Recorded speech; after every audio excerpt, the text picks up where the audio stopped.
Hello and good evening, everyone. Thank you for joining us today on this webinar, Discovering Deco in India.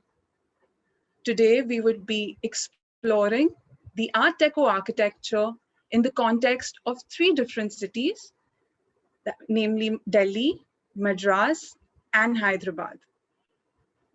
I'm Angela Fernandez, Senior Associate for Conservation and Outreach with the Art Deco Mumbai Trust.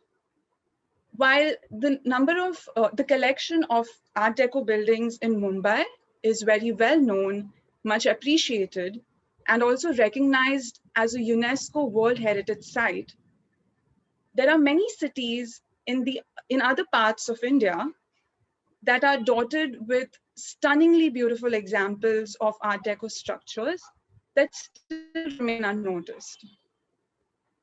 Now, these buildings are not only distinctively deco, but they also showcase a great diversity in design, which is inspired by the local context, the culture, the city's history, and most importantly, its architecture.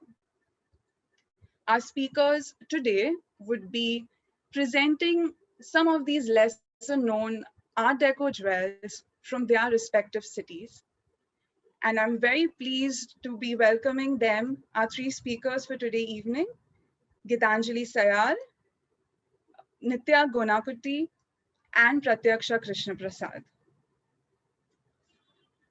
Now, without much further ado, I would like to introduce our first speaker for today evening, Geetanjali Sayal.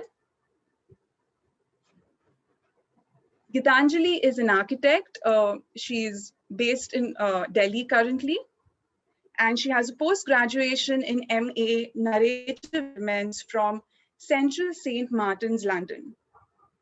Since the beginning of last year, she has been researching on the diminishing Art Deco heritage of Delhi, which she also actively documents on her social media at Deco in Delhi.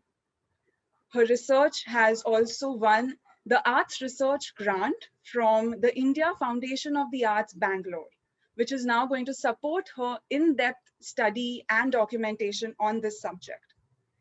So welcome, Geetanjali, and over to you. Thank you, Angela, for the wonderful introduction. I'll now be sharing my screen. So I'd like to begin today's presentation by starting with an overview.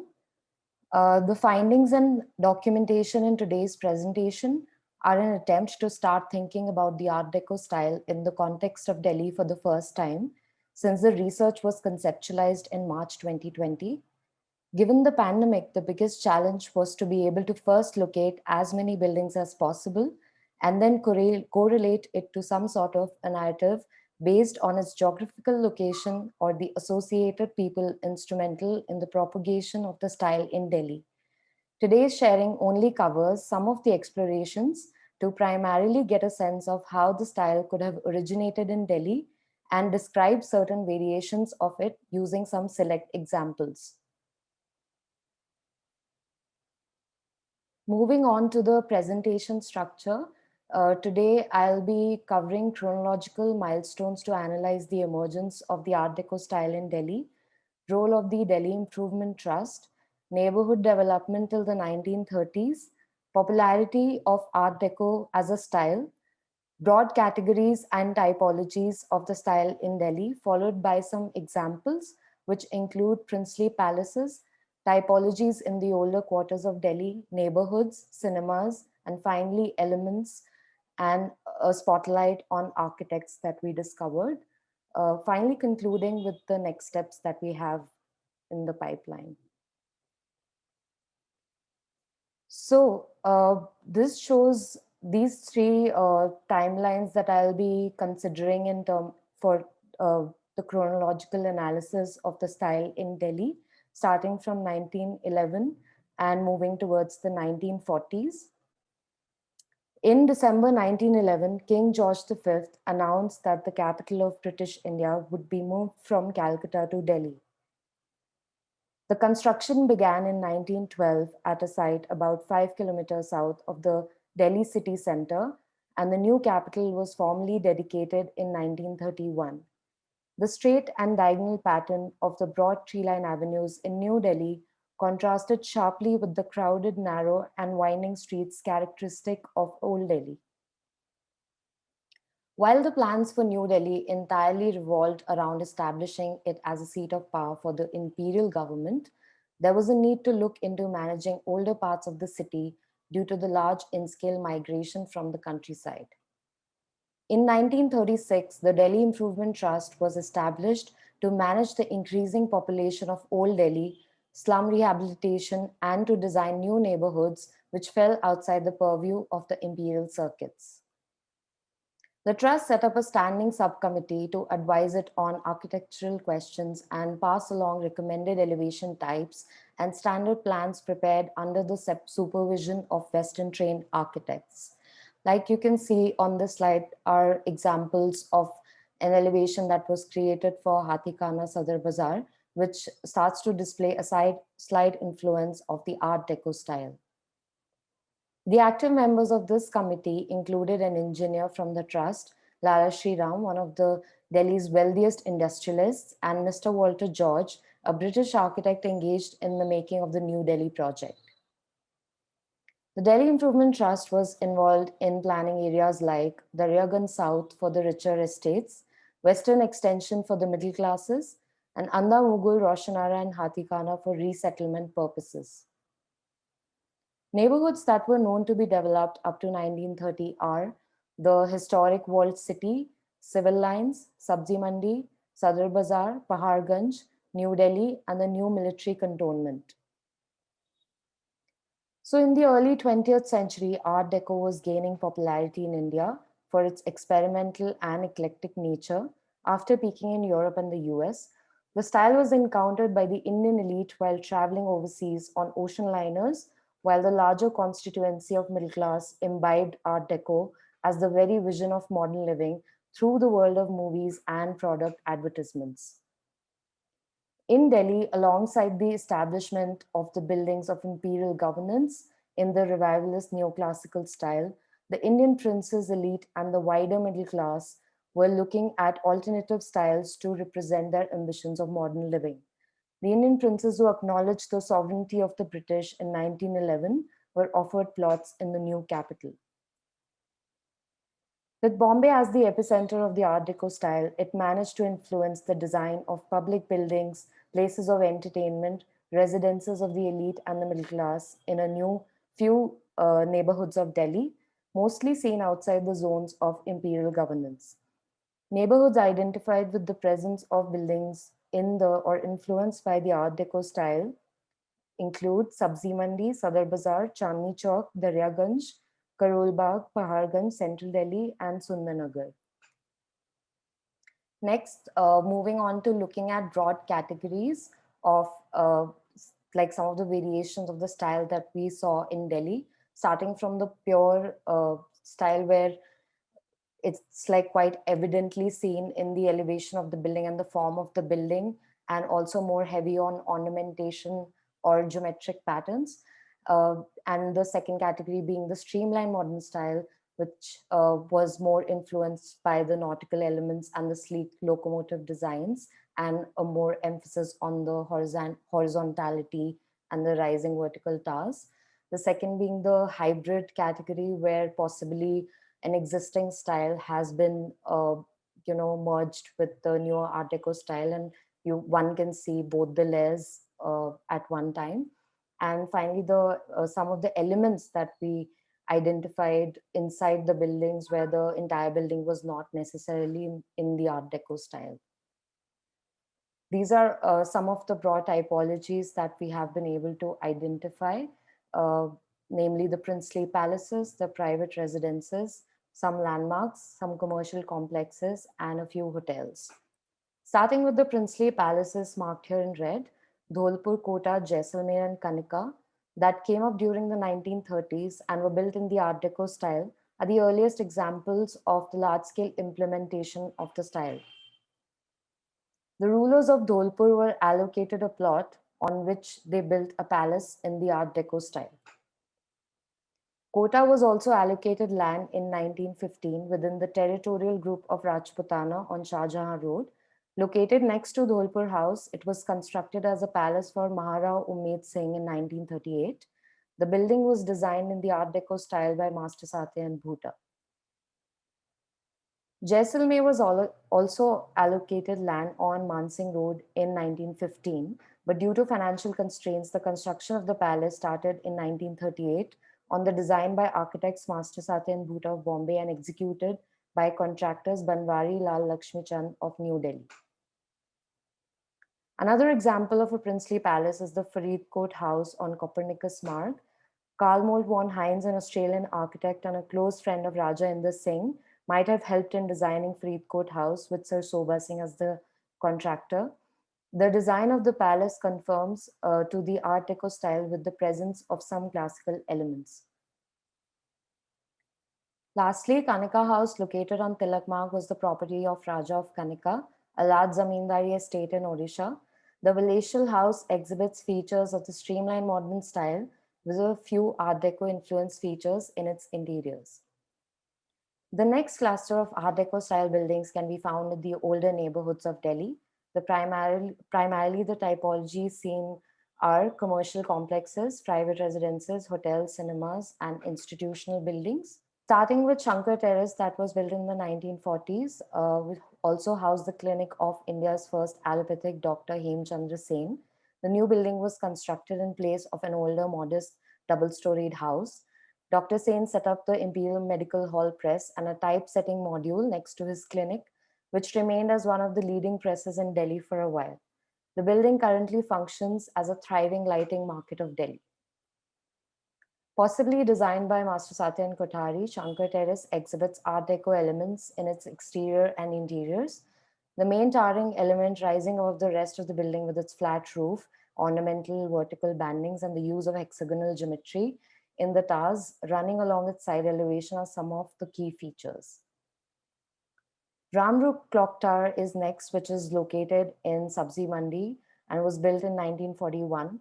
Commissioned by Lala Ramrup, an affluent industrialist. It is locally known as Ghantaghar, inspired by the iconic Gothic clock tower that was built called the Northbrook Clock Tower in 1870. Lala Ramrup's original family home is quite close to the clock tower, which was built to slow down the traffic on the highway and was visible at all times from his house. He was gifted the entire Sabzi Mandi area by the British. Some notable features in the clock tower are the vertical recesses along its height, the staggering profile of its corner, and the use of materiality to differentiate some of its features. Next is Arvind Cottage, a guest house which is located in Roopnagar, and it is an example of a typology that tends more towards the streamlined modern version of Art Deco. Notable features include the continuous cantilevers along its facades, the curving profile of one of its towers, the flat circular roof, and the balconies, the emphasis on the entrance with the cantilevered extension, and the profile of the main door and the ornamental grill details on the grills. Next is Raghuganj, located in the Chavri Bazaar area of Chandni Chowk, which was gifted to Lala Hansraj Gupta upon marrying Angira Devi by her family. Hansraj Gupta was an Indian educationist, social worker, and philanthropist. He also served as the 7th mayor of Delhi. This U-shaped building is currently divided into two halves, with its frontal part functioning as a commercial complex and a residential complex on its back side, divided by a huge courtyard in between. The rising central tower, highlighted with vertical bands on its either sides with its flat roof, symmetrical side wings with curved edges, and the staircase with a continuous curving balustrade are some of the key features in this building. This one is Charan Bhavan, which is not entirely in a pure Art Deco style, but does show a strong influence with its rising curved central tower, the curving edges of its side wings, flooring patterns, and ornamental features on its exterior and interiors. This is a residence which is located in the Balimarar neighborhood of Chandni Chowk, where potentially existing Havelis were retrofitted as modern residences and in some cases were redesigned as in the Art Deco style. These are some of the details of the same residence. Next is a private residence, which is located in the Katra Kushal Rai neighborhood of Chandni Chowk. This building showcases an Art Deco influence in its smoothly curved cantilevered balconies, attached eyebrows, and the sweeping staircase in terrazzo connecting all the floors. This is Hotel Airlines, which is located in Paharganj near the New Delhi railway station and was originally designed as a budget hotel for travelers and backpackers. The building got renovated in 2013 and was took over by by the chain Bloom Room Hotels. This is a great example of how the corner plot Art Deco buildings used to have a tripartite facade with the central entrance tower rising above and the side wings lined with sleek balconies having curved edges reminiscent of the streamlined modern style. The entrance of the hotel is further highlighted with the circular cantilevered shade. Within the interiors, the main staircase forms an integral element that draws one in, having a continuous balustrade located right next to the hotel reception. This one is an old Punjab National Bank godown, which is located in Paharganj, and it has a great sort of influence of the ornamentation of the style and in its balconies and a lot of variations that were seen in this building. The next one is a handloom center, which is located right next to Gol Market Chowk, which is a market, one of the oldest markets in Delhi, designed by Edwin Lutyens in 1920. The year in which this building was made is unclear, but it is yet another example of a corner plot design with the entrance tower rising and horizontality of the side wings, the circular flat roof, and the vertical ornamental bandings. For the details of this building in its vents and the tower. This is a selection of a few residences located in Karol Bagh. And the next ones are in Sundar Nagar, which have a greater emphasis on horizontality and this curved corner tower that is at the edge of the building. Next is Delight Cinema, which opened on April 30th, 1954, as one of the tallest buildings in Delhi during that time. And it was founded by Brij Mohan Lal Raizada. He built the cinema when he learned that Prime Minister Jawaharlal Nehru wanted Delhi to have its own landmarks after independence. It came up at a spot where once stood the age-old wall of the walled city with around 1100 seats. Next, moving on to focusing on a few elements that we discovered. Today, I'll be highlighting Golcha Cinema, which was designed, the interiors of which were designed by W.M. Namjoshi. And he also went on to design several other cinemas in the country. So this is located in Daryaganj. This is another cinema which possibly was designed by Master Satya and Kothari and also has Art Deco influence elements in the star that you can see the hand-made typography of the building. Next is the staircase, which is located inside a government building named Prihan Maharashtra Bhavan, a great example of an Art Deco influenced staircase. This is a staircase which is located inside Haryana Irrigation Department building. So most of the buildings in the Art Deco style or having an influence that we discovered in Delhi have been designed under the name of Master Satya and Bhuta and were mostly overseen by N.K. Kothari, who moved from Bombay to Delhi at the age of 24. Some of the projects executed by Master Satya and Bhuta followed similar language to those that they did in Bombay around the same time, thus establishing a link between the two cities. So I'd like come towards the conclusion by mentioning a special thanks to India Foundation for the Arts, who will be supporting our future outcomes in this project. And we received the grant in 2020. The project further will be looking at a detailed documentation and categorization and critical reception of the collection that we have come so far, finding alternative sources to architectural journals and archives, and collating further oral histories, personal archives of identified stakeholders. Under India Foundation for the Art scheme, the aim is to present Art Deco in the public sphere in the best possible manner, digitally or a physical assortment of the buildings in Delhi.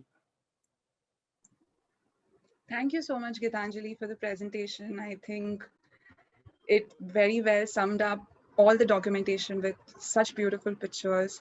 And I can only imagine the challenge you must have faced, since most of your research and documentation was during the pandemic.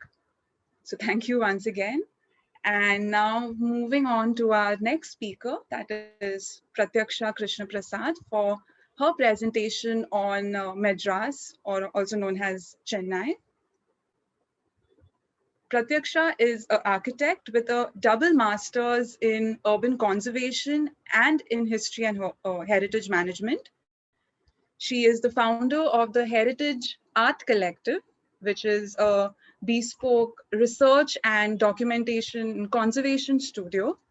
And Art Deco Madras is one such research initiative that was born out of Pratyaksha's passion and interest in the Art Deco culture. As a part of her research, she has also presented a paper at the 4th International Conference for the Conservation of Architectural Heritage that was conducted by IEREK at Luxor in Egypt.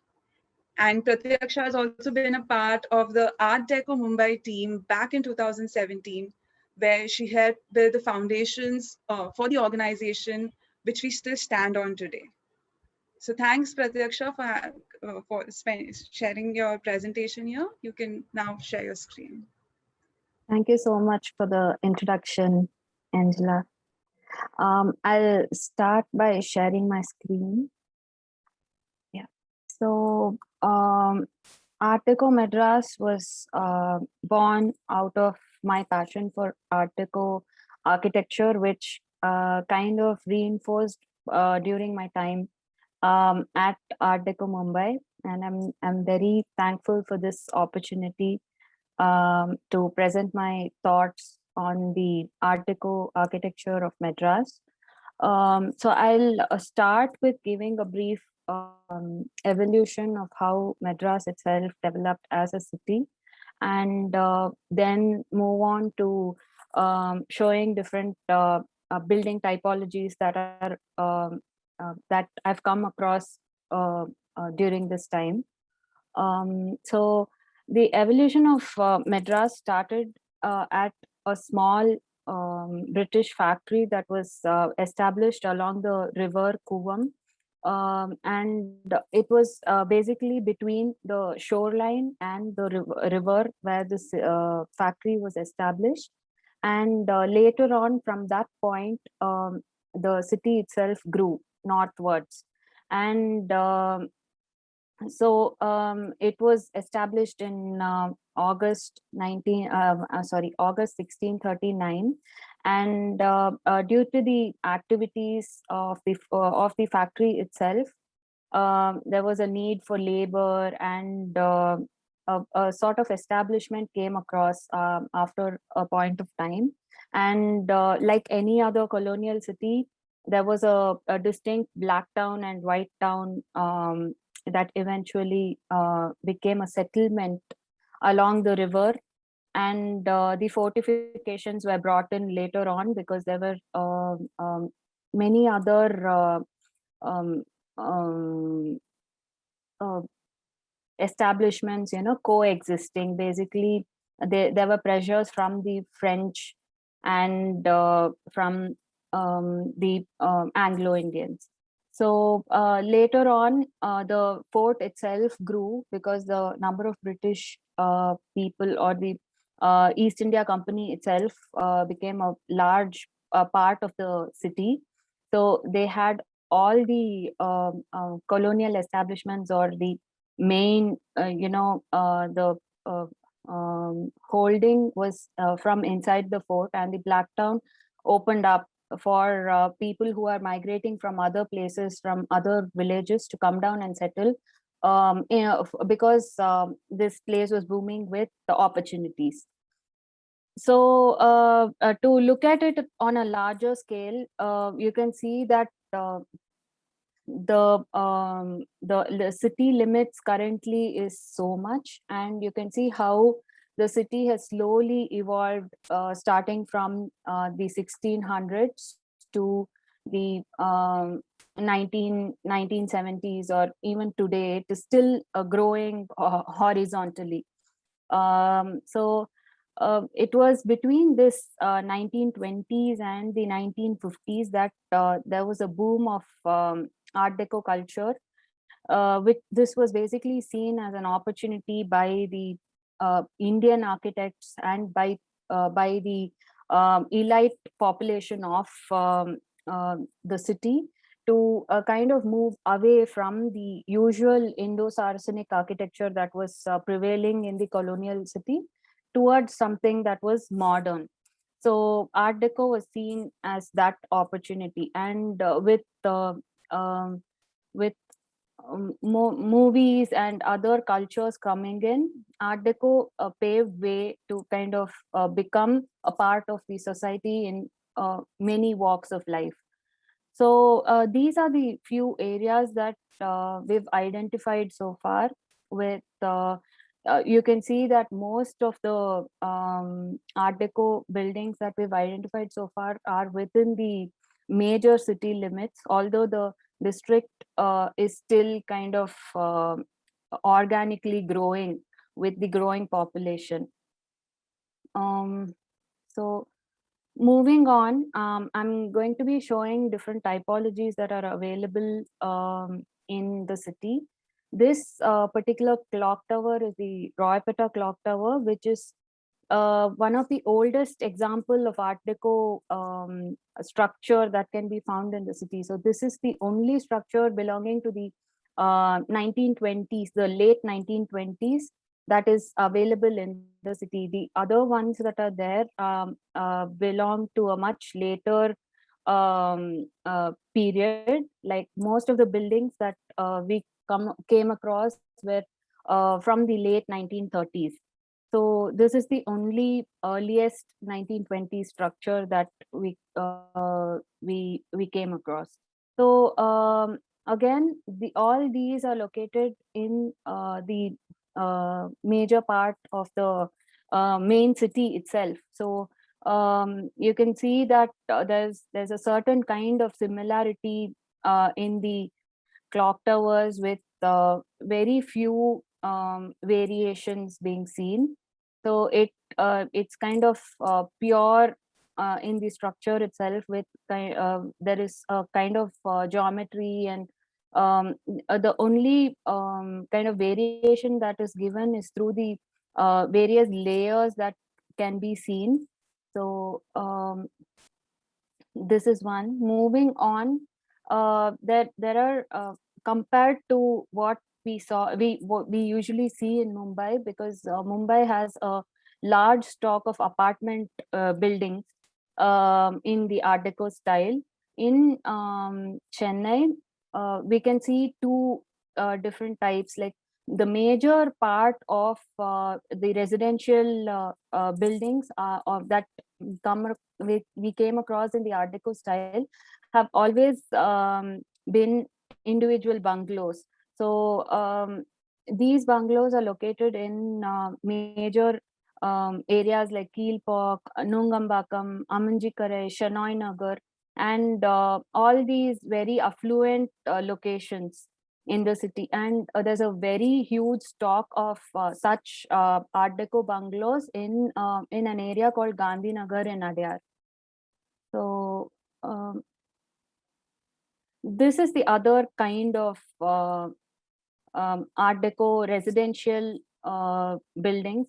These would have come up as residential structures, but have now been taken over on the lower levels as commercial buildings, or commercial activities, basically. So most of these buildings are found in the Blacktown region, or the Georgetown region, and the areas such as Triplicane and Mylapore, which have both the affluent locality as well as the buildings that came about around the temple area. So Triplicane and Mylapore predominantly were temple towns, or they were small villages which developed around a temple and then later became a part of the city itself.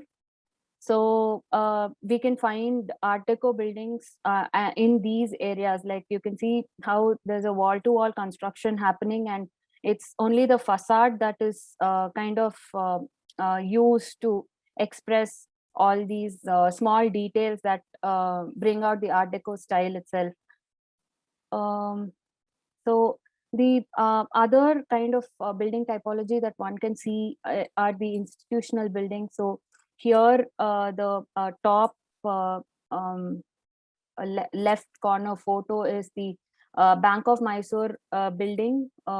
Originally it was the Bank of Mysore building, but now it belongs to the State Bank of India. Then this is the Bombay Mutual building, and this is the Oriental Insurance building, which is one of the oldest institutional buildings that came about in the Art Deco style. So there is a very good sense of in Indian influences in these buildings, like the Bank of Mysore building as well as the Oriental Insurance building has elements of the Rajasthani architecture in terms of the Jeroka and the brackets that were found along the eyebrows. So all these things were small Indian influences to kind of bring about that Indo-Deco style in these buildings. And the building on the bottom left corner is another building that is in Georgetown, which is kind of neglected, but it's a very strong, but it's a very simple Art Deco building, a corner building which is mostly accentuated by the vertical kind of detailing that is there. So yeah, so these are a few types of institutional buildings. In addition to this, many other universities and educational establishment came about during this time, and they have also followed Art Deco architecture. So this is another building, the United India building. So all these buildings belong to the late 1930s. Like the Oriental Insurance building was in 1936. So the Bombay Mutual in 1955 and the United India building in 1940. So all these buildings came up between the late 1930s and the early 50s. So the major work that went into the architecture and designing itself was done by L.M. Chitale firm.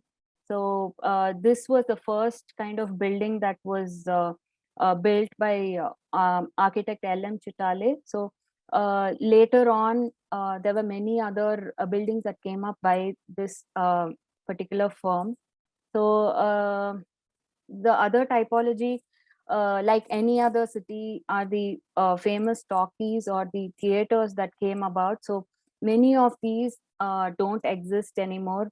Or for example, the Casino Theater has had a facelift, and it has completely lost its Art Deco um, style itself. So there's a very pressing need to kind of conserve all these structures, but many of them have been already lost. So these are a few examples that I really wanted to show because of the kind of detailing that each of these buildings showcase.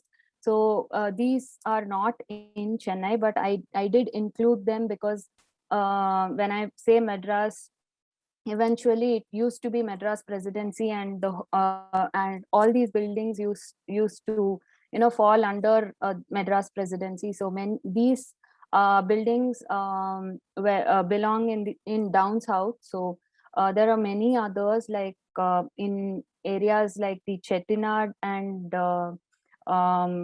Coimbatore And many such cities have many beautiful Art Deco buildings. So I just wanted to give a small example of what the other cities have as well. So this is from an area called Mylapore. The ones that I showed already as the residential typology mostly came up around the temple. So these are kind of slightly away from the temple. Where you can find bungalow typology of residences. And also this is like the cultural hub. There's so many kind of sabas, or the performing arts played a major role in the day-to-day activities of areas like Malapur. So there was a lot of influence of such cultural activities in the buildings that came up around the area. And in Mylapore, there are also libraries um, that are in Art Deco style. I haven't gone in depth into each of these areas because there's a lot of buildings. So I've just kind of showcased an overview of what each area has. And this particular theater is, you can see how there's a variation in textures happening with a certain kind of cladding, stone cladding being used in one facade, and the windows being, that's a unique kind of window that I came across.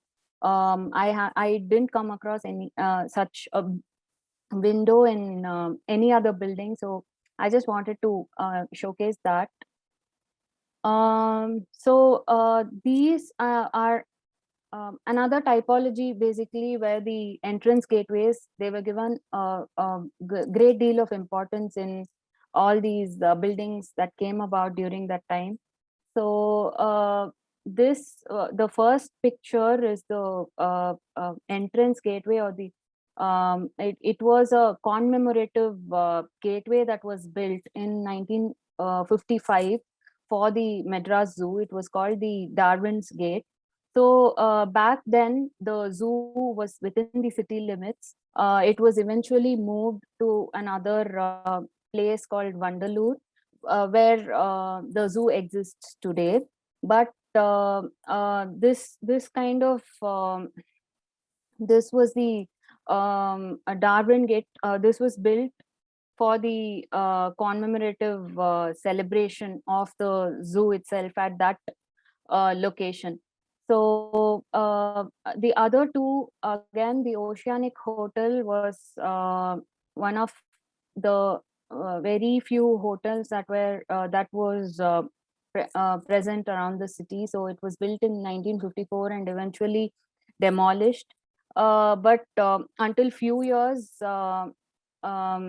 the entrance archway alone existed, but it has been demolished too at this point.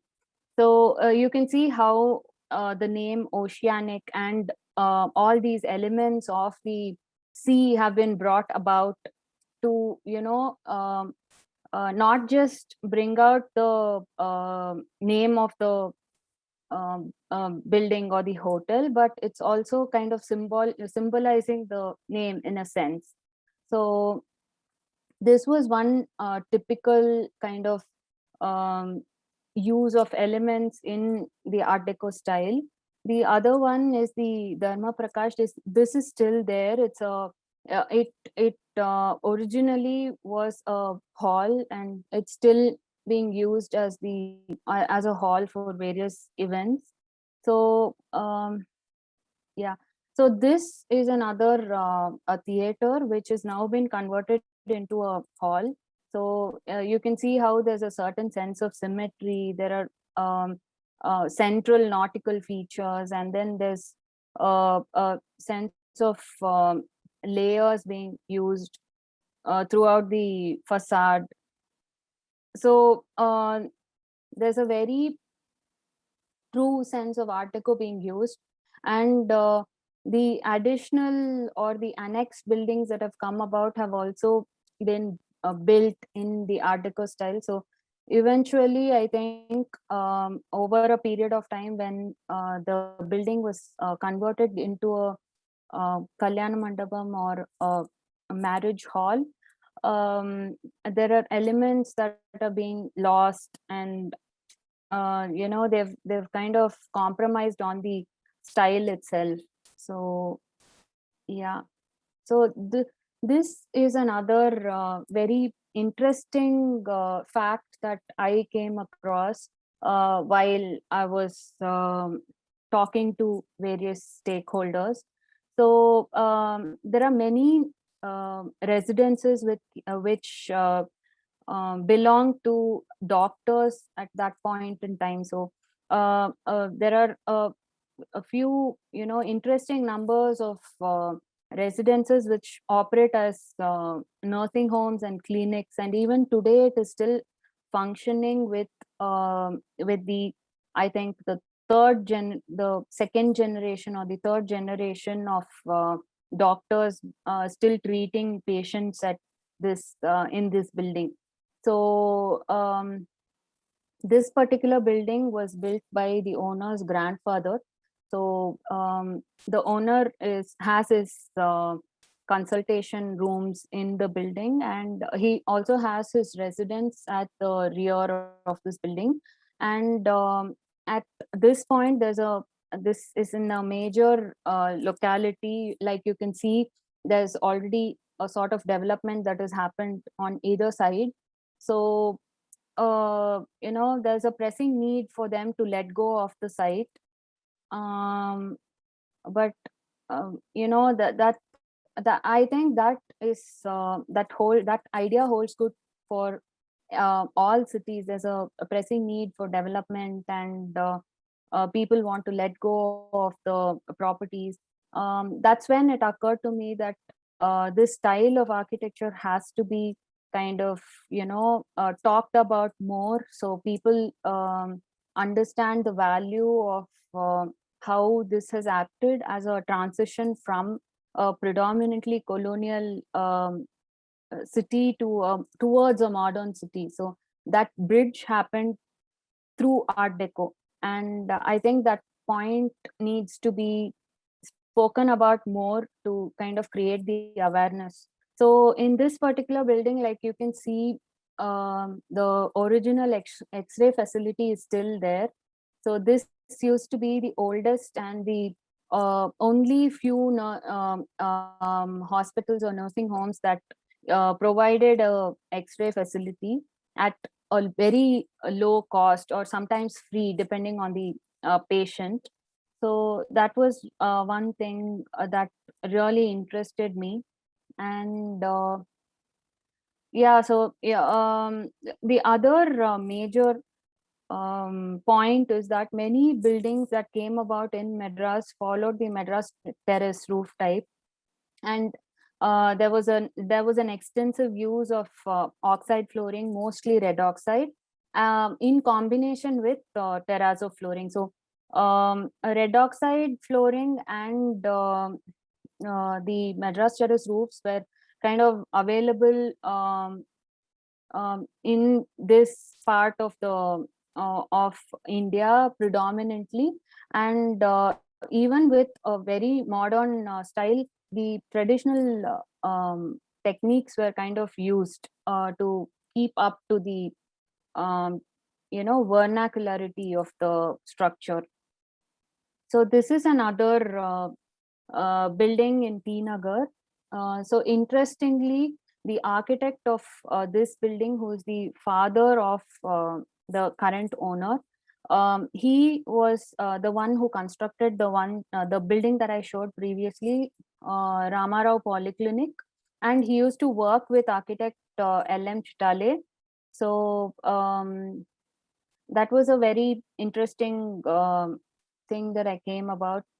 Again, this sits in a very prime property, so there's a pressing need for the owner to kind of hold on to the property, because there are so many people who want to do away with it and use up the space that is available. So you can see how there's a certain a distinct use of teak in the stairway, on the balustrades, and then there's a central element.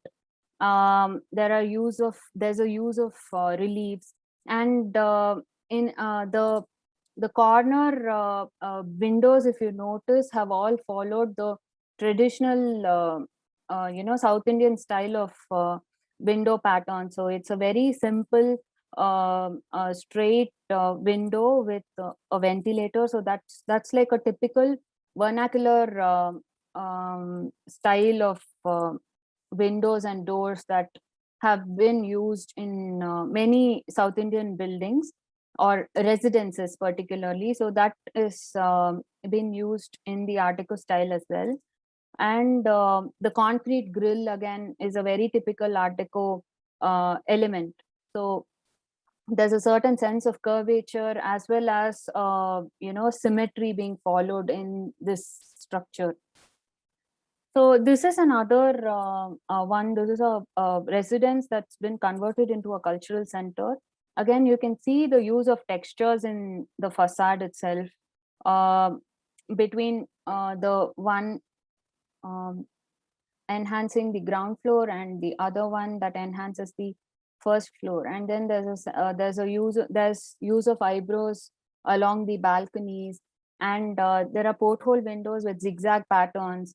There's a sunburst pattern being used in the grills with you can see that Hindu symbolism of swastik being used in the grill pattern. So the other one, this building again does not exist anymore. It was demolished very recently. So this is the Madras Flying Club. Although the club does exist, it works out of Trichy at the moment, but this building was demolished. So again, this was conceived in 1929 and was inaugurated in 1930. So this is a very typical example of the streamlined style with curved edges, and then you have this kind of watchtower sort of a thing, sort of element that is been used at the center of the building. So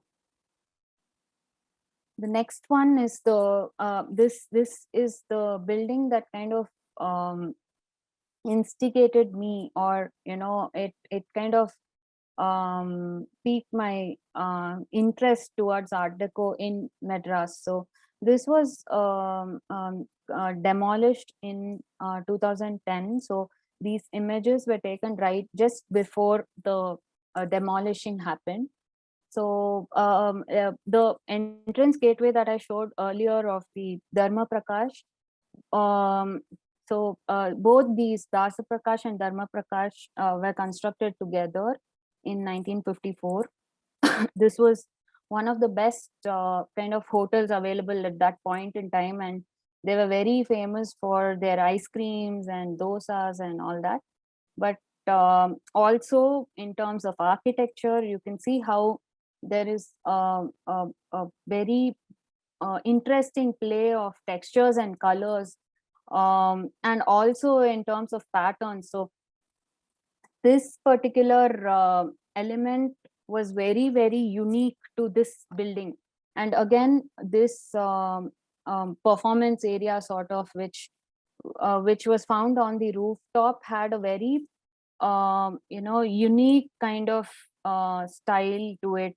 Like it resonated with the seashell, and all these tropical and nautical elements were brought into to one building. This was like the example of Art Deco style in Madras, and unfortunately it's not, it's no more. So this is the interiors. You can see how wood has been used in various shades, and then there's a sort of embossing that is brought out with a very typical nameplate being done. And then you can see how travel and motion is kind of brought in symbolically on the building or on the elements itself. So it's very interesting to see very minute details on these elements. So these are a few. So these two images particularly, the top left image is the main stairway. So the this image, the interior of this image is this. So you can see how there's a two-way stairway that is coming, and it lands at a circular lobby, just like a kind of, it resonates with an ocean liner with all these porthole windows, but porthole in a much larger size maybe.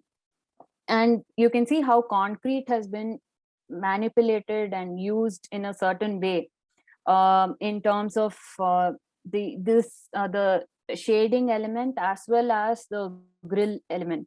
And there's an extensive use of mosaic as well in this particular building. So you can see here, for example, on the wall there's colorful mosaic being used. So moving on, there are a few archival material that I wanted to showcase here. So these are from various sources. I should say I'm thankful to Art Deco Mumbai also to have shared a few of these archival images from the Indian Institute of Architects journal. So yeah, so these are a few buildings, like this one is the Bank of Mysore building that we saw earlier. So this is an old image of the building. This is the Hindu newspaper building on Mount Road. So this building, all these buildings don't exist anymore. Just the Hindu and the Bank of Mysore building are still standing. So the other kind of detailing that interested me so much is the graphic design aspect of Art Deco. So the regional language as well, like the use of Tamil in Art Deco format has been very interesting. So all these belong to the 1930s and 1950s. So you can see the magazines are from 1953, 50s. So you can see how there's an Art Deco building in the background, and the fonts have been written in a certain way. So this is an area of study by itself. So we tried to kind of decipher that through a session during the World Heritage Week.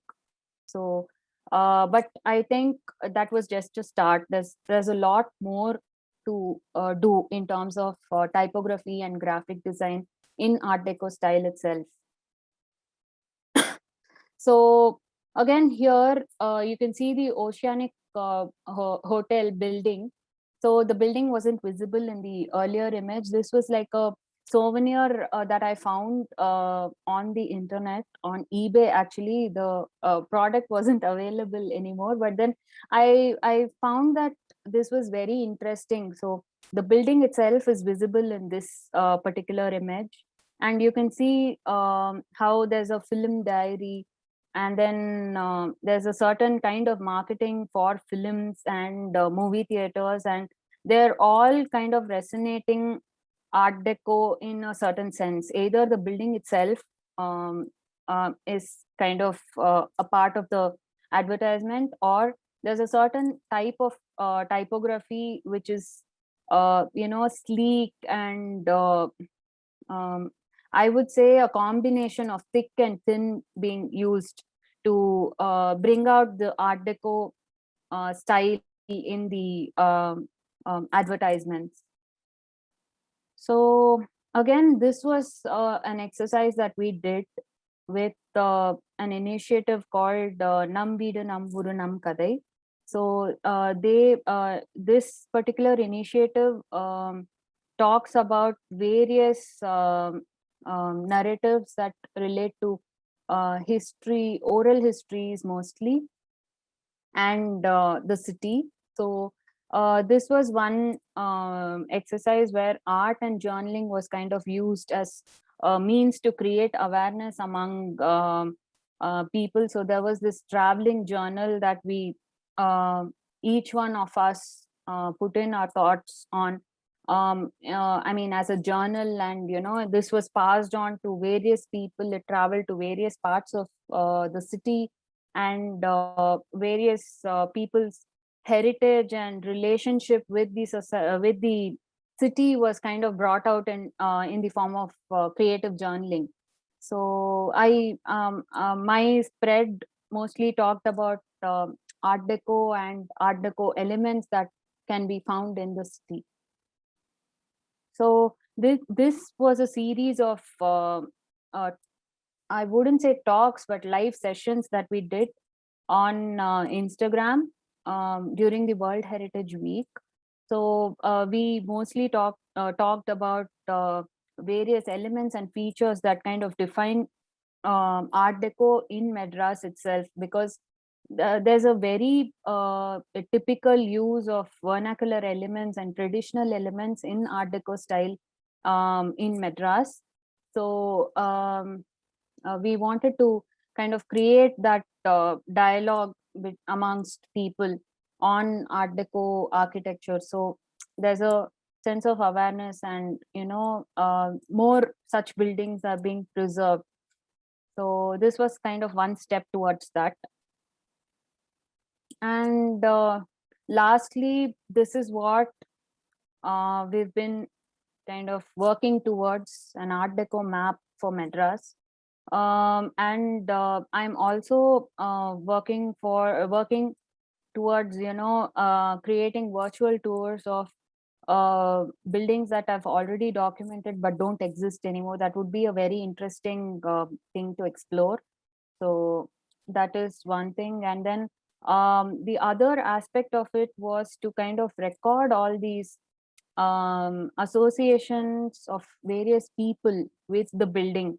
If it's a public building, then how various families used that public space, and then of the owners, how the current generation talks about the building, or their association, or their feelings for preserving the structure and all that. So I wanted to kind of bring out all these local histories, oral histories, and I think that is what holds heritage, and holds heritage intact and helps in its conservation. So I think that is a very important factor which I want to cover. So you can find my handles on the screen. So you can contact us on Art Deco Madras Instagram, or you can directly email us at Art Deco Madras email ID. So thank you so much for your time. Thank you. Sorry. Thank you, Prathyaksha, for the presentation. And I would like to specially mention those hand illustrations. I'm sure our audience is as impressed as I am. Thank you.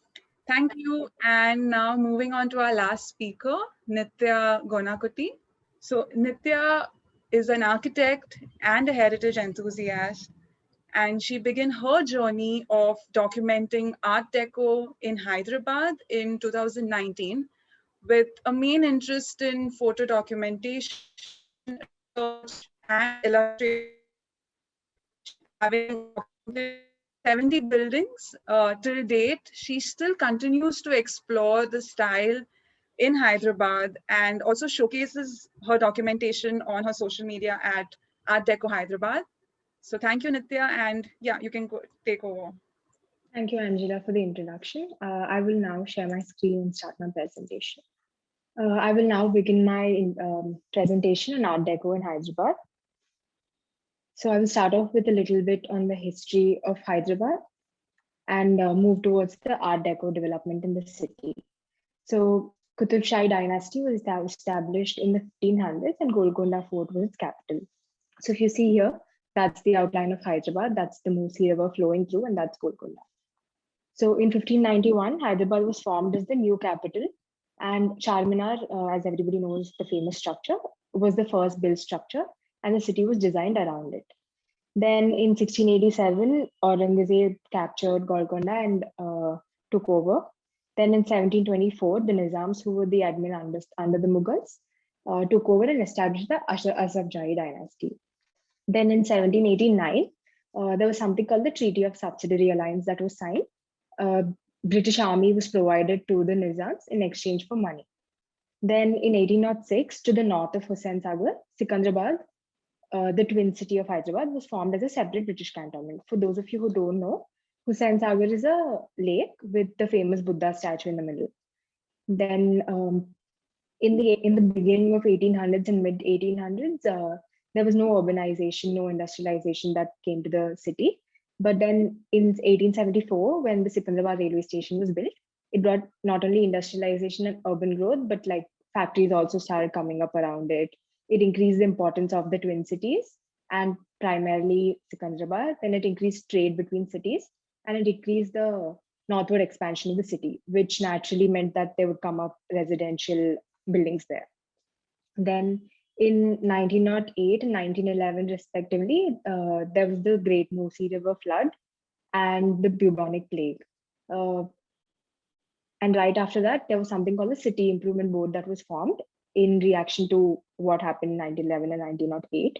So some of the objectives of CIB were slum rehabilitation, housing for all sectors of the community, laying of roads. Then some of the documents that I was actually referring to talked about how the housing communities were designed in the Hyderabadi style, but finished off in Art Deco. Then they also constructed some of the famous buildings in Hyderabad, one of them being the Bachelor building, which was designed in the Art Deco style. So students who would come to study at the Osmania University or the City College used to stay in the Bachelor's building. This was actually recently restored by the tenants. Then this is a map that I had found on the city improvement proposals from 1930. So if you see, that's the Hussain Sagar Lake. Most of the development that the City Improvement Board had done was on the Hyderabad side of it. And the development that happened on the Sikandrabad side was because of the railway station coming up. And a lot of factories also coming up there. So just to give you a little bit of context, this is an Art Deco locality map that I had made for Hyderabad and Sikandrabad. These are some of the locations that I've covered. So to give you a little bit of context, that's the Musi River, that's the Charminar here, that's Mozamzai Market, and that's Hussain Sagar. So the yellow part of it is Hyderabad and the pink part of it is Sikandrabad. So now I'll go into a little bit of on the typologies in particular locations. So I'm trying to cover all kinds of typologies like cinemas, residential, commercial, mixed, etc. So yeah, moving on. This is the first location. The first building that I'm going to talk about is Aurora Design Academy. This is an architecture school. Some of the elements that you can notice here are the curved staircase that leads up, and then the geometric patterns on the railing. Apparently, this building was owned by someone called Ellen Gupta, who was the education secretary of Hyderabad. And apparently, he would stand here, and during Holi, all his children and grandchildren would climb up one by one and get their tikas on their forehead. Then the other elements that you can see is a staircase tower, which I'll elaborate on in the next buildings. Then some horizontal floating and banding here on the interiors in the circular tower, and a circular tower staircase leading upstairs. Then the next one is the Vanaparthi Mansion or Mount Pleasant, which is part of the Mufakam Jah College of Engineering now. So apparently this was designed by Karl-Heinz, an Austrian-German architect. So it was designed for Rani Kumudini Devi, who was Rani Kumudini Devi, who was the first woman mayor of Hyderabad. Then these are some of the interior pictures. If you see here, one common element, I wouldn't say Art Deco element, but something that was really trendy then was the use of terrazzo, which we could also see in the presentations given by Delhi and Madras and even Bombay. Then these are some of the pictures of the well that are in the property. Then moving to the next building, Hyderabad is basically known for its rockscape. So this was really interesting to see how they've used the rocks and built on top of it. Then moving on, the next location is Yusufgura. Yusufgura is like right next to Banjara Hills. And this one is a function hall, like a marriage hall. So again, then another common element that I've noticed in Art Deco in Hyderabad, not like an Art Deco element, but something that I've noticed in all the buildings of that era were single pivot windows here with such geometric patterns. And then the extensive use of terrazzo and China mosaic with geometric patterns in the flooring. Then the next one is a single screen cinema in Amirpet. It's called Sheesh Mahal. So Sheesh Mahal is owned by a man called Mr. Mahesh Chand, who's 93 years old. So apparently his father was asked to build a theater for the army. So if you can see here again, single pivot windows and typography, deco types, and again, geometric patterns in the staircase towers and curved towers. Then extensive use of terrazzo everywhere. Then this is another residence on the Amirpet main road. It's a huge piece of land with a bungalow in the middle. This is really interesting because I've never seen anything like this in any other city or in Hyderabad as such. So this is the staircase tower. If you see here, this is the staircase tower here. So only if you're inside, you realize the scale of it and the kind of light that's coming inside. Then again, single pivot windows, some geometric pattern on the railing leading upstairs. Then some patterns on the ceiling. Then the amount of detailing, if you see, that went into it, like even the one step that's here had floating on it. So that's the amount of detailing that went into making such kind of houses. Then the next one is Abbott's, where there's a building called Musa building, which is built in 1942. It used to function as a hostel and it still does function as a hostel. These are the staircase towers with the typical geometric patterns, some portholes, and the interior pictures. Then moving on to the Art Deco in Secunderabad, the primary areas are Jeera, RP Road, and Raniganj. So most of the Jeera typology is residential. So apparently they had signed a 99-year-old lease, which ended last year. So most of them are being demolished now. Otherwise, that entire stretch of Jeera is filled with Art Deco residences. Then the other one is RP Road. So RP Road is one entire stretch of Art Deco buildings with like a mixed typology of commercial and residential. So commercial on the bottom and residential on the top.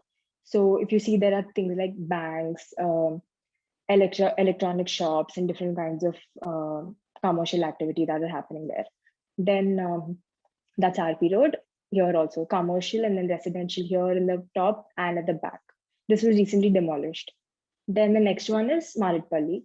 So Maritpalli is divided into West Maritpalli and East Maritpalli. So most of the Art Deco that you see is in West Maritpalli. So apparently when the British were hiring army, they hired these two sets of army called the AC Guards, the African Cavalry, and the Mudaliars. So the Mudaliars were given pieces of land in West Maritpalli. And that's why you can see a lot of residential plots with these Art Deco buildings in West Maritpalli. These are some of the examples. Again, a very common one, staircase tower with the geometric pattern jali here. And then again, facade motifs that I've made illustrations of here. Yeah, and then some of the buildings are abandoned and some of them are really well maintained, like this one. Then the next one is Kalasigura in General Bazaar. So this is called Mahalakshmi Mansion. Apparently it used to be called by the owners called shipbuilding because of its nautical features. And there's also a famous cosmetic store called Kathiawar Stores. So it was a very symmetric building, but because of multiple owners owning the building, half of it was demolished and was given to Kathiawar stores, and the other functions as offices and different kinds of stores. The amount of detailing, if you see, that went into the building was all the gates were had these geometric patterns, and the railing, and even again, you can't see it in the picture, but then use of terrazzo. Here, some of the staircase patterns and staircases. Then the next one is Begumpet. So Begumpet airport. So this is the old Hyderabad airport that was in Begumpet. So the main building that was functioning then was of Art Deco style, and then another one was constructed, and then they stopped using the Begumpet airport and moved to another one. So then another two prominent architects that I would want to talk about that had prominent work in Hyderabad. One was Karl Heinz. So Karl Heinz was an architect from Germany, and he was Austrian German. So apparently he was trained at Bauhaus, and because of the Hitler government banning Bauhaus, he had to move. He had to come to India looking for work, and he had gone to Bombay, didn't find any work. So there was something called the Hyderabad Society in Germany, and they recommended that work be given to him, and that's how he started working in Hyderabad. So according to some sources, the first building that he had built was the Vanaparthi mansion that I was showing earlier in the presentation for Rani Kumudini Devi. And according to some other sources, there was another house called Kohistan, which was owned by a man called Nawaz Mehdi Jung, which was inspired and designed by the Hyderabad rockscapes. So it's either that or this. And then he went on to design something called the Dandu Mansion, which is in Secunderabad, which still exists. And this is something called the Heinz bungalow, which is designed for a man called Dr. Haider Ali Khan. Then the next, so this is a work in progress that I've been working on a document or like a booklet of sort for Karl Heinz. Then moving on, the second architect is Mohammad Fayazuddin, who in the beginning of his career started off designing bungalows. So he designed this particular bungalow for Maharaj Kishan Prasad, who was the right-hand man of the Nizam, the last Nizam. And then this was bought by a Raja of Challapalli. And then now it's part of a film studio called Sri Sarathi Studios. Then the next one is the State Bank of Hyderabad, which is still existing on the main road of Abbots. And the other one is his own residence called Alhambra, which was inspired by the Spanish Moorish style and also Art Deco. Yes. So I would want to end by talking about the future of Art Deco Hyderabad. Till now, I've only done like photo documentation and oral documentation, but I want to move towards detailed documentation, mapping of localities, and research and publications, and also widen platforms. Because most of the Art Deco in Hyderabad is residential, I would probably want to have small interactive tours instead of a large heritage walk, because that's more feasible, and virtual tours, of course. Yes, thank you. Thank you so much, Nitya. And I would just like to say all this documentation work, including the pictures of the interiors that you've put of all those ornate elements on the staircase block, it's quite commendable doing this independently.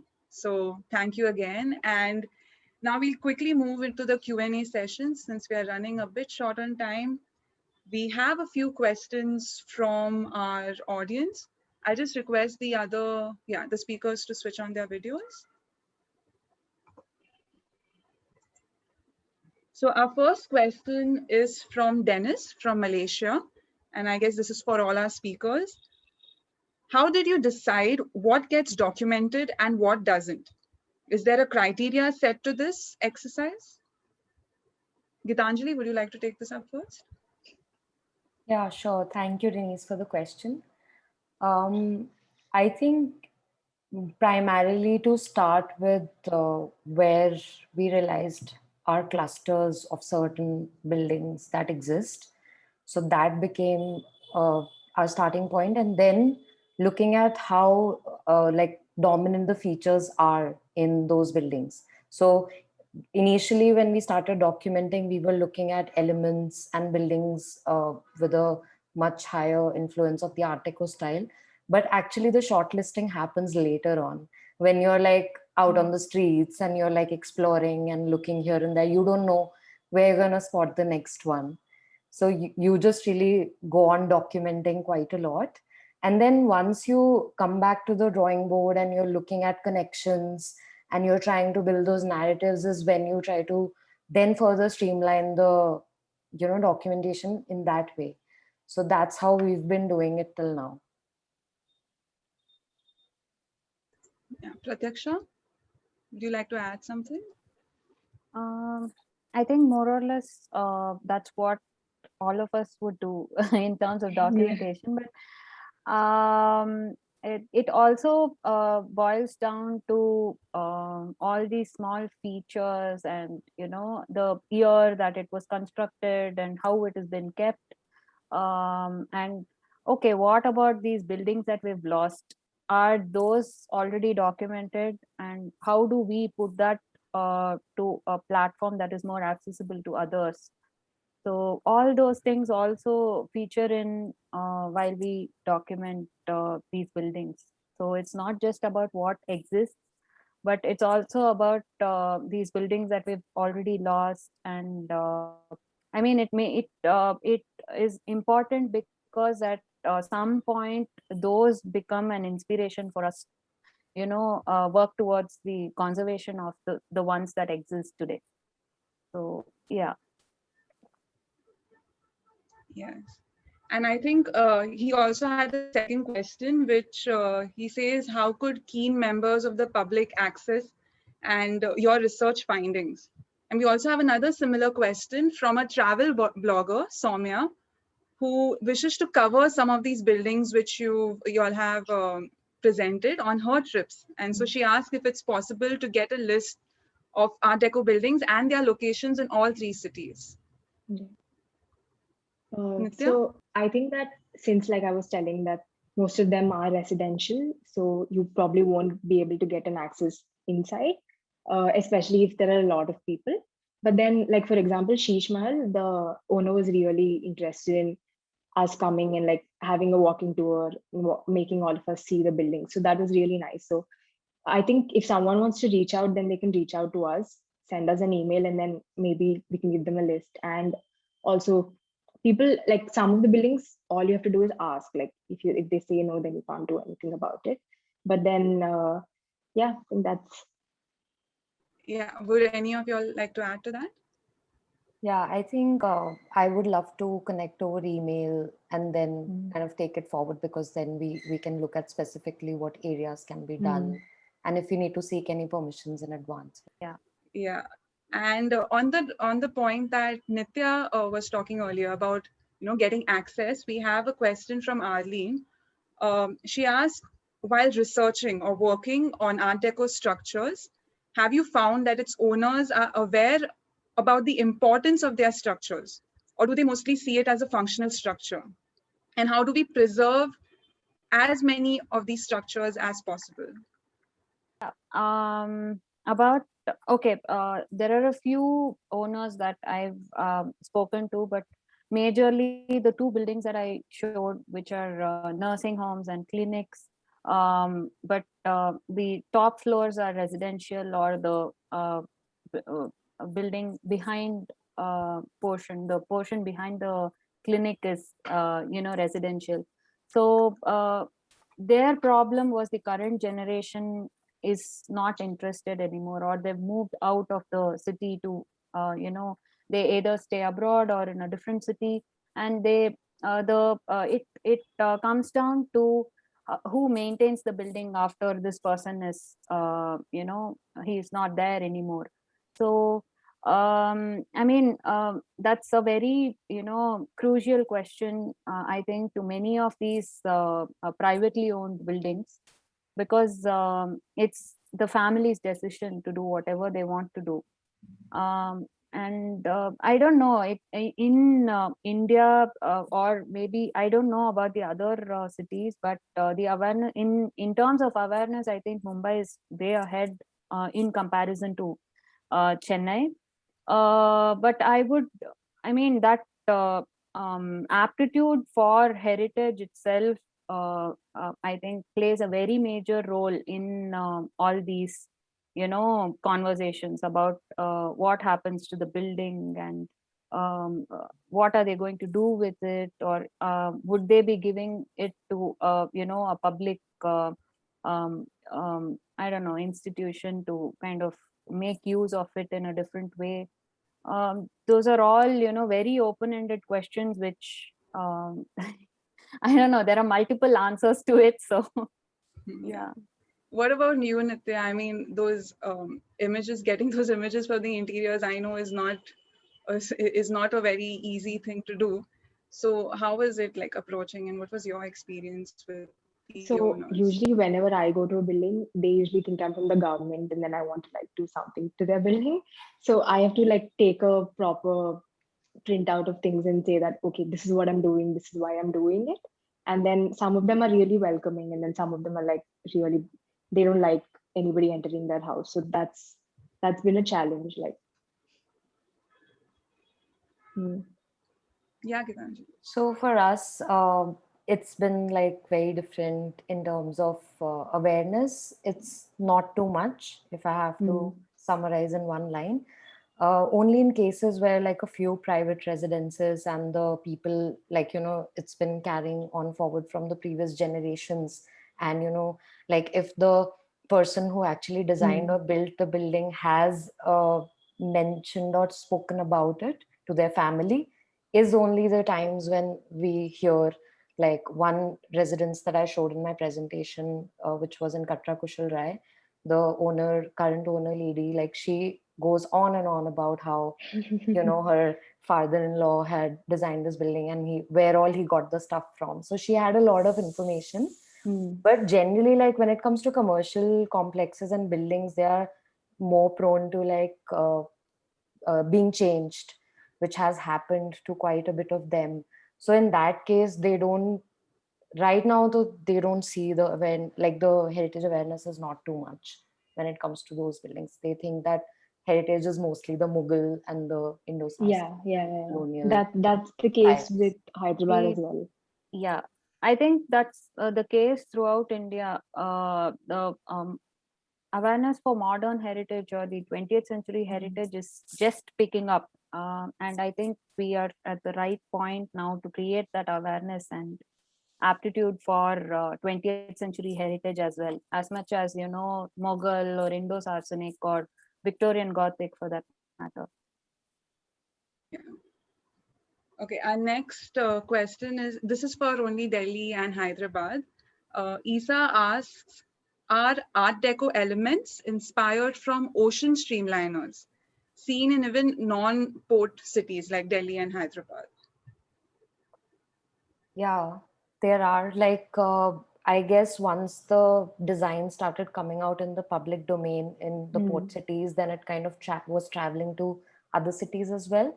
And also when we are doing our research, we see a lot of architects who were commonly working between Yes, multiple exactly. cities. So that's how the style was traveling as well.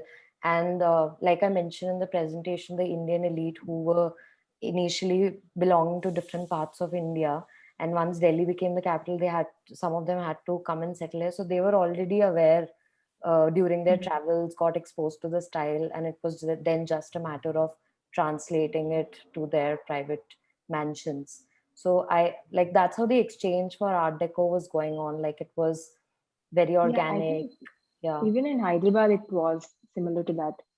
Like if someone had a bungalow that was built in that style, then everybody around in that locality would copy it and then get it done. So there wasn't anything like, okay, it's a port city, so now we're going to design it in that way. So yeah, the same as that. And I think much of that inspiration must have also come from Bombay and the Yes, buildings here, definitely. which were influenced mainly because it was a port city. Yes. So yeah. The other question she has is, and this might be for all three of you. Apart from the residential and commercial institutes, are there any religious institutions showcased in the Art Deco style? So in Hyderabad, on the RP Road stretch that I was talking about, there's actually one mosque and one temple in the Art Deco style. So I haven't really taken good pictures of it, so I didn't put it on the presentation, but yes. but they're all not of large scale, very like 1 or 2 story scale. I I haven't have come come, across any. sorry, sorry. Yeah, I haven't come across any, so we can move to Prathyaksha. Okay, so I did come across one mosque, and that's it. That's about it. I haven't really, I didn't really look in that direction, maybe, and there's a lot more to look for. So I think this would be an interesting aspect to explore and see if we can find anything. Right. I mean, I'm just thinking about Mumbai, and I know for sure that there are two Agyaris which are still there. I mean, still existing, which are in the Art Deco style, and we also have examples of those in like neoclassical. So, yeah, they are just like stunning examples, very distinctively Art Deco. Mm. Yeah. I think before we wrap up, I would just one question from me. Now, since you all have, seen each other's presentations, is there something that you all can like very quickly summarize and tell us of what you identify or spot any similarity or any difference between the style in your city and that in Madras, Hyderabad, Delhi, or even Mumbai for that matter? I Geetanjali, can you go can go first, ahead. yeah. Very quickly, like if I have to say, then I was able to see the similarities between the typologies themselves. So like I could spot similar residences, and then within cinemas, I could see some similarities. So in that sense, I feel like there were connections. And also like after knowing that Carl Mold Heinz has also worked in Hyderabad was another connection that now I'll be exploring more after this presentation. But definitely like within typologies, I could see and the patterns and the porthole windows, the vent designs. Mm. Like in some cases, it was very close. And the use of terrazzo, like Nitya was mentioning in her presentation towards the end, can be seen in all cities. So the commonality in materiality and also the precast, techniques that were being used are some of the similarities. Difference wise, I think it's more related to the geographical locations of these buildings and what kind of clusters are being formed in each of the cities. I think that for me was really different. Like the historical context was so unique for each of the cities that it was showing till the end of the presentation that how this has influenced the differences that we see of the style in these cities. Right. Yeah. Nitya, you can go ahead. Yeah, like I was talking about in the presentation, the terrazzo flooring, and even there was something else. I actually can't remember. But then there were again architects. Apparently, even Fayazuddin had done a couple of buildings in Mumbai. Someone was telling me. So maybe that I'm not sure about that. So those were the similarities. Then there was one particular porthole that I had seen in Geetanjali's presentation, which was just like the porthole that I had documented here. I think 3 or 4 actually are of the similar design. So element wise, of course, a lot of similarities, but then something that I didn't see in any other city, maybe in Mumbai, I haven't come across, but in any other city was the staircase tower with the jali in the middle that I haven't seen in Geetanjali or Pratyaksha's presentation. So that's something that I didn't listen. Yeah, we do have it. I didn't include it in today's presentation, but that's Okay. something, another like similarity between the cities, the vent being in the middle. Yeah, definitely. I think that's also in Mumbai in very selected buildings, and many of them are also fitted with, these tall glass frames. So it's Yeah. not jali work exactly, but they do have that staircase blocks, the central staircase block, with Yeah. some Here, feature about of 90% of the buildings that I have documented have the staircase tower. 90% of them. One difference that I saw that I haven't seen in any other city apart from Hyderabad is the pivoting windows. Like that was really, really fascinating. I haven't come across that Yeah. as a common feature in a lot of Mhm. Art Deco buildings in Delhi, at least. Okay, for me, basically, I feel culturally there's a lot of difference in the way these cities have evolved, and that has had its impact on the architecture itself.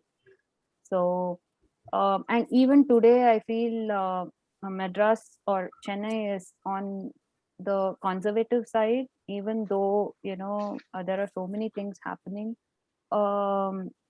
There's a lot of that influence in architecture itself and how heritage is being preserved and all that. So the cultural difference is what I kind of, majorly saw.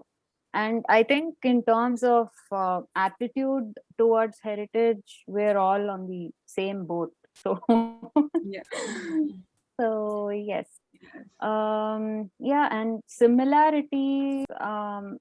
Yeah, there's so many features basically which have been, used throughout India. You can see how Art Deco features have been used. Although the in terms of materials, in Chennai particularly, we have very traditional vernacular materials being used, like the red oxide flooring and the Madras terrace roof, which are very typical to, I think, Chennai. I'm not sure if the other cities have that. But yeah, terrazzo is also predominantly used. So, and the use of teak extensively, grill work, concrete grills. So all these things are kind of common to Art Deco as a style itself. Right. Yeah, I think my one observation was that, I mean, even though the features are similar, there is still some kind of diversity you see regionally in the Art Deco architecture. And I think on that point, we can now end. Reached our, we've passed our 7:30 mark. So, although I must admit, it was wonderful hosting you all three. I hope this webinar also helps support your initiative for documenting and you all can continue documenting the Art Deco in your respective cities. And I would also like to thank all our audience who have joined us from different parts of the world. Thank you so much for joining us today. And I'll end on this. So thank you and good night.